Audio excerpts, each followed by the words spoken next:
Salut la machine, j'espère que tu es au top. Dans cette vidéo, on va parler des combustions. C'est quelque chose qu'on voit déjà au collège, souvent en quatrième.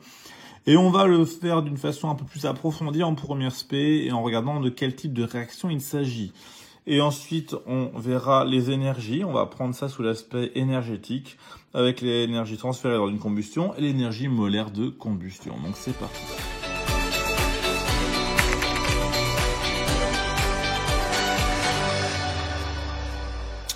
Alors, dans une réaction de combustion, en fait, c'est une réaction d'oxydoréduction. Et oui, c'est possible.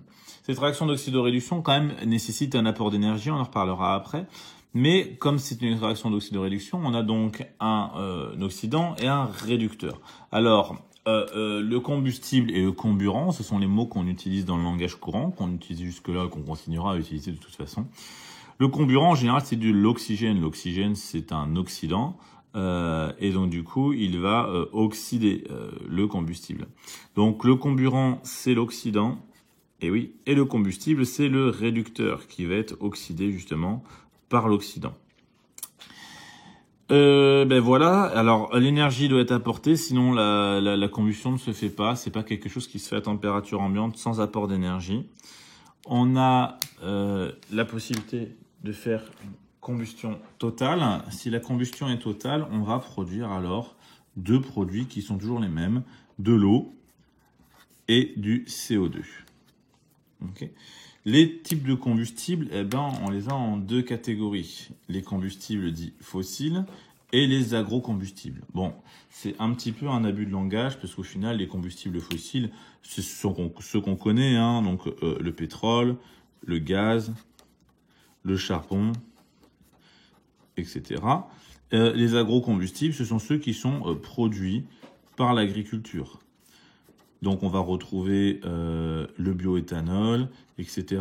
C'est pas forcément plus écologique, hein. Il y aura quand même de la production de CO2. C'est juste que la façon dont ça a été produit est sur un circuit qui est plutôt court, puisqu'un combustible fossile met plusieurs millions d'années à être produit, tandis qu'un agrocombustible, lui, se fait en quelques mois, semaines. Alors, une combustion, c'est aussi un transfert d'énergie. Dans une combustion, on a une énergie qui est transférée du système vers l'extérieur. Le système, en général, libère de l'énergie. Et cette énergie, comme c'est de la chaleur, on va parler de chaleur et d'énergie de façon indifférente. La chaleur, elle est notée Q. Donc, on a une réaction qui est exothermique, qui dégage de la chaleur. Donc, par rapport au système, elle a perdu de la chaleur. Donc, Q est négatif dans ce cas-là. Alors, la réaction exothermique, la chaleur donc est négative pour le système. Et cette énergie-là qui est dégagée va dépendre de deux facteurs qui sont assez évidents et assez simples. Le premier facteur, c'est bien sûr la nature du combustible. Si on fait brûler bien du pétrole ou du charbon, c'est pas pareil. Donc la nature du combustible va nous amener plus ou moins d'énergie. Et l'autre facteur, eh bien, c'est la quantité de combustible, bien sûr. Plus de combustible est égal plus d'énergie potentiellement libérée. Le comburant est quasiment considéré toujours comme un excès, puisqu'en effet, du dioxygène, il y en a vraiment en quantité impressionnante. Alors, cette chaleur, on va pouvoir l'exprimer mathématiquement de deux façons. Soit on voit ça comme la quantité de matière fois l'énergie de combustion.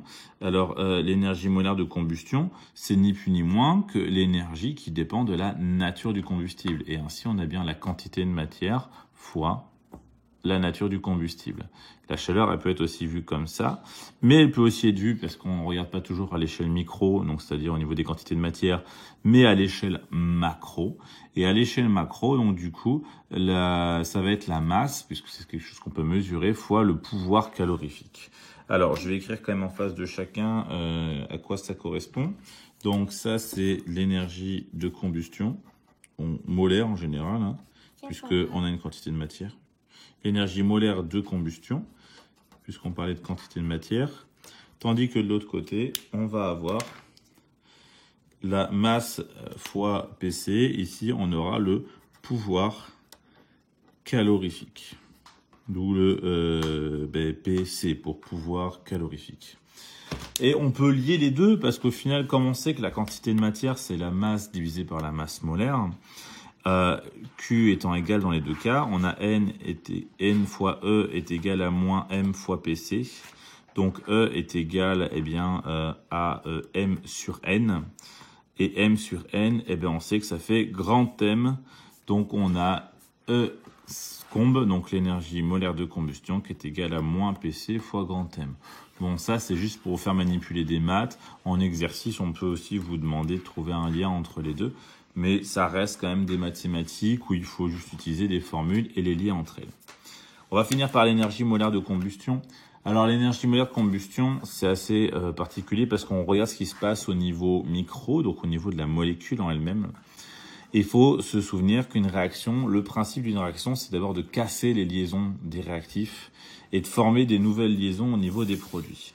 Alors, tous les réactifs ne sont pas forcément, dans toutes les réactions, ne sont pas forcément cassés entièrement. Mais dans le cas d'une combustion, on va complètement casser les molécules de réactifs et reformer des molécules de produits. Donc, l'énergie de combustion, c'est finalement l'énergie de combustion, alors elle est censée être négative, hein. Donc c'est l'énergie de formation des liaisons moins l'énergie de cassure. Et donc du coup on en arrive à faire un petit exemple pour voir ce que ça donne. Donc la combustion de l'éthanol, j'ai pris l'éthanol, molécule assez simple, avec donc H3CCH2OH. J'ai fait ressortir les liaisons qui m'intéressaient. La formule, l'équation de réaction nous donne C2H6O plus 3O2 donne 2CO2 plus 3H2O. On a les valeurs des énergies de formation des liaisons. Elles sont connues, elles sont dans des tableaux, je les ai pas notées là. Là, c'est pour le principe, on va juste écrire ce qui est attendu comme calcul. Donc l'énergie de combustion, dans ce cas-là, on va d'abord regarder du niveau des produits. On va avoir formation d'une liaison carbone-oxygène 4 fois au total, puisque c'est 2 CO2 qui sont formés. Donc on a 4 énergies de formation carbone-oxygène. Ça, c'est au niveau des produits. Plus, 3. Alors 3, il y en a de la formation de quoi? De H2O. H2O, on se souvient qu'elle a cette tête-là. Voilà, je vais décaler un petit peu. H2O, elle ressemble à ça. Donc du coup, on va avoir 2 liaisons OH. On a 2 liaisons OH par molécule, donc 3 fois 2, ça fait 6. Donc 6 énergie de liaison OH. Et à ça, on va soustraire les réactifs. Alors les réactifs, on les a là. Alors d'abord, on va s'intéresser au dioxygène. Dioxygène, c'est une liaison OO, il y en a 3. Donc c'est 3 énergie de liaison OO. Et plus, de ce côté-là, va falloir faire attention quand même, parce que c'est un peu plus compliqué. On a une liaison OH. Donc on a une liaison OH. On a des liaisons, une liaison CO. Une liaison CO. Je vais revenir à la ligne en même temps. Voilà. On a une liaison CO, une liaison OH, c'est fait. On a une liaison CC. Donc une liaison CC. Et on a 1, 2, 3, 4, 5 liaisons, 5 énergies de liaison CH. Voilà. Et voilà ce que ça donne.